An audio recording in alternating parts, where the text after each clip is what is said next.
66 million years ago, the worst day in the history of life was dawning. The killer came from the south at a sharp angle, hurtling toward Earth at 3 times the speed of a bullet.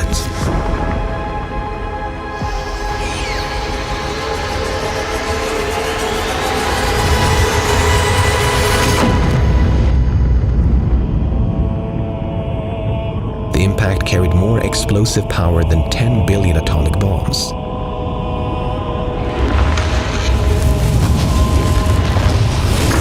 For over 20 minutes, the entire Earth became hotter than a broiling oven as molten debris rained down, igniting global wildfires.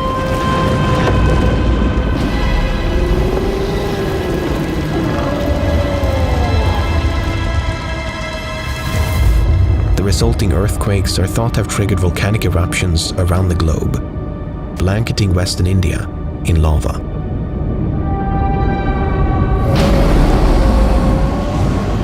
The final blow came as giant clouds of dust shrouded the Earth, starving life of sunlight for up to 15 years.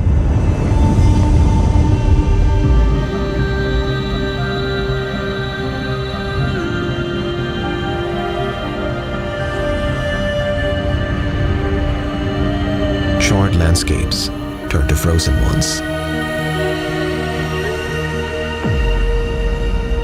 In the aftermath, 75% of all species went extinct.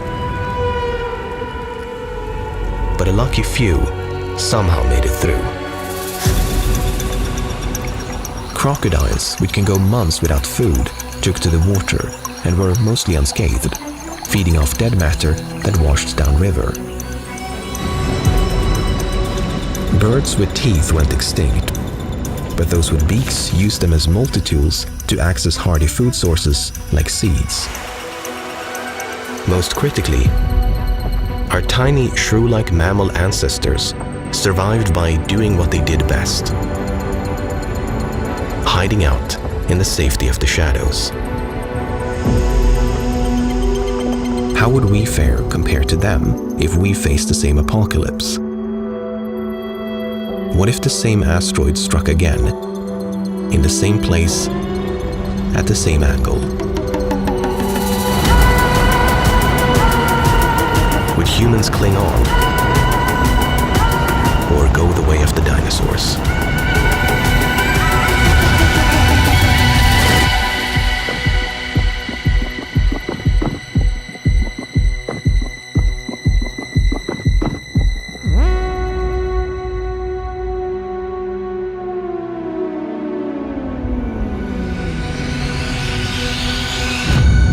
In a flash, Central America and the southern United States would be vaporized by the blast.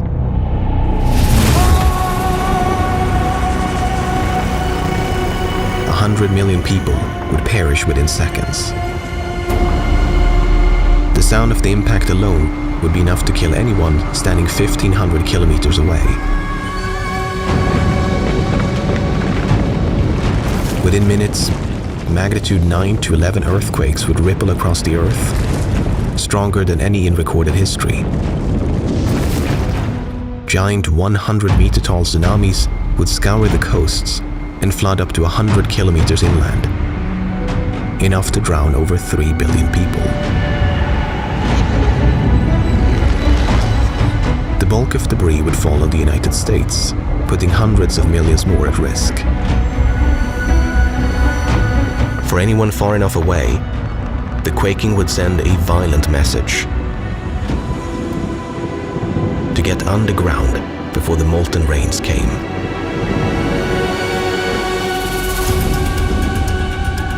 There are millions of fallout shelters scattered around the world, including hundreds of thousands in Switzerland alone. And underground cities around the world like Derinkuyu in Turkey and Nushabad in Iran could provide safe haven for millions. Between these and other makeshift shelters like mines and subways, it's conceivable that billions of people could survive the initial effects of the blast.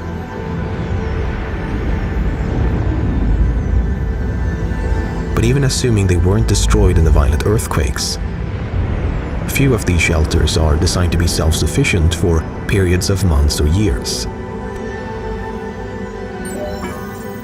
Fiery debris and acid rain would fall from the sky for years after the impact, making any open-air activity possibly deadly for long periods.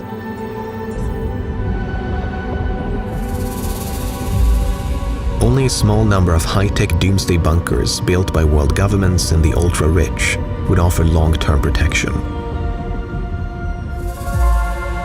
The Raven Rock mountain complex in Pennsylvania, maintained by the US government, is said to contain 3-story buildings and its own water reservoirs, with enough space to house thousands of people. But the exact contents are unknown to the public. Other major nations are believed to have similar contingency bunkers, making it possible that major world governments would continue to exist, at least in the short term. The ultra-rich have recently taken up citizenship in New Zealand, which is geographically ideal for self-sufficiency, and numerous luxury bunkers have been constructed across the country, some with years of provisions. But the biggest challenge to survival would be the long game.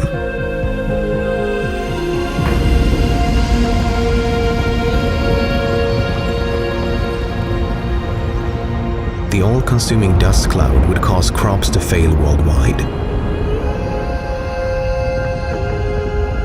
Food stocks would eventually deplete, and freshwater sources would become contaminated by poison rain.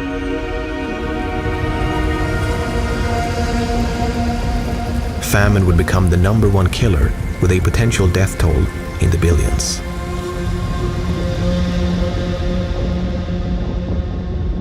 But even in this harsh post-impact environment, we could find ways to adapt. Some could potentially survive by harvesting fungi, which don't rely directly on sunlight to survive, and proliferate widely after deadly fires.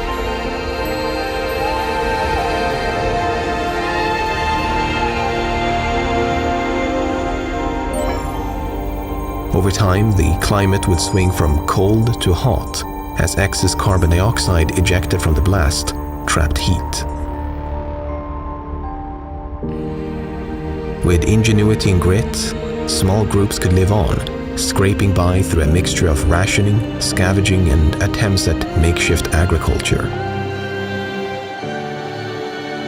But human existence would be a shadow of what it once was. Without any advanced warning, our hopes would be grim. But what if we knew it was coming? How would we prepare for the unimaginable?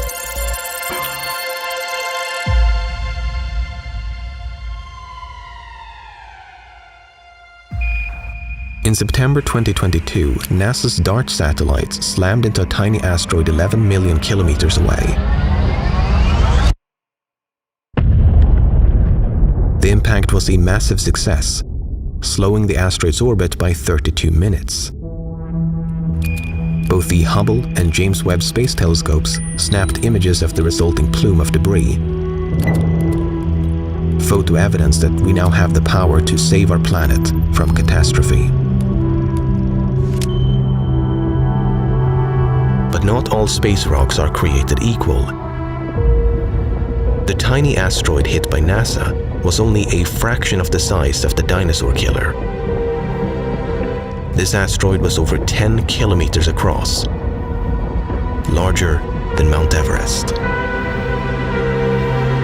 Deflecting a monster like this is a much bigger problem. Impacting them runs the risk of breaking the asteroid into smaller, equally deadly pieces.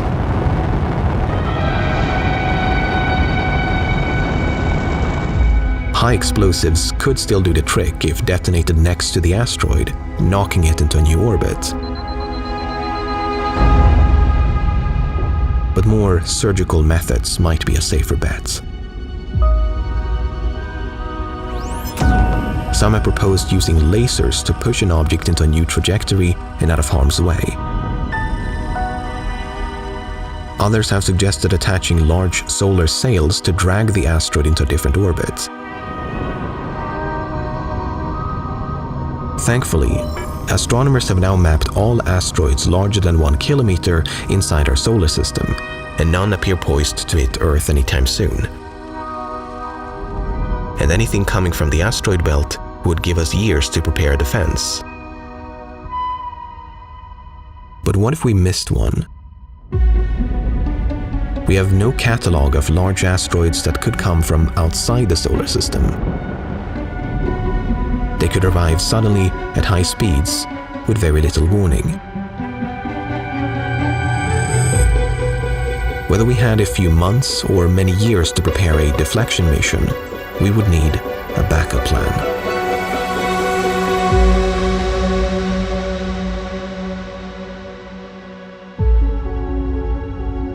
Our first move would be to evacuate the Yucatan Peninsula and surrounding areas, sparing millions of lives from the blast.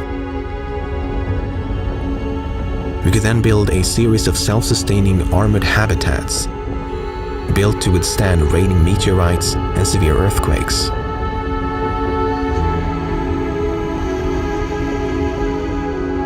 Mine shafts and deep caves could be repurposed into underground cities, powered by nuclear reactors, sustaining vertical farms.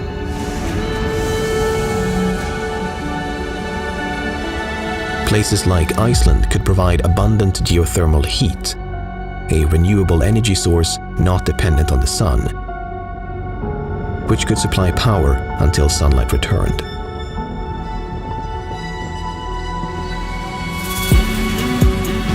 There are over 20,000 kilometers of subway tunnels around the world.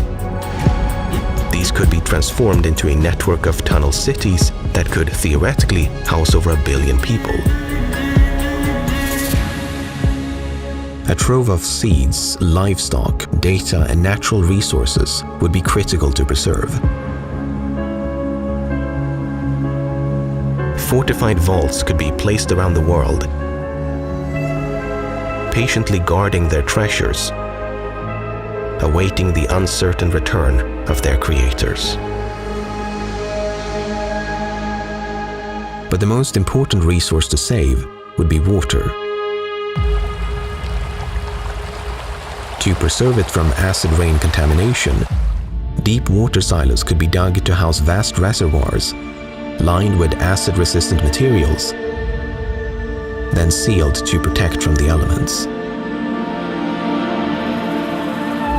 To grow ample food with limited resources, humans could turn to a strange new type of agriculture: algae farming. While not exactly appetizing, algae would be the ideal emergency food source. It's highly efficient, can thrive in low-light conditions, and can be farmed vertically with minimal land usage.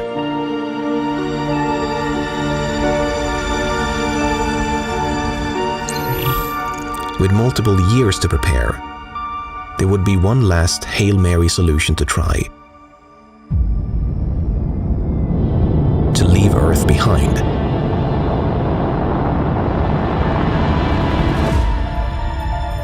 From a small colony on the moon, a chosen few could watch disaster strike from a safe distance,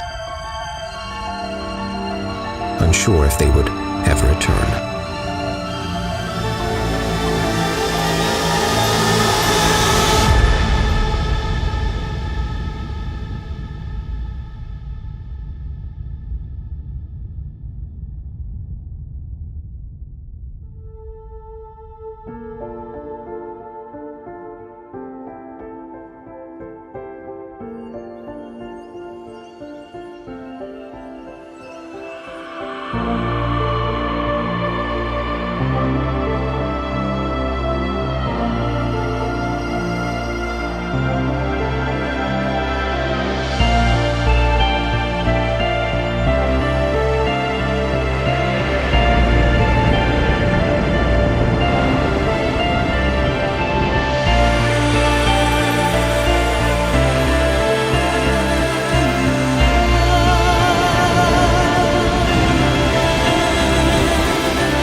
In 2018, a former NASA engineer grew concerned about information overload and distortions in the information landscape. So she founded Ground News, a platform that gathers related articles from around the world in one place, so readers can compare coverage with context about the source of the information. The Blind Spot feed puts a spotlight on stories that are disproportionately covered by one side of the political spectrum, giving readers information that could expand their worldview and help them understand someone else's media reality. The platform empowers readers to think critically about the information we consume and take control over our relationship to the news and to each other.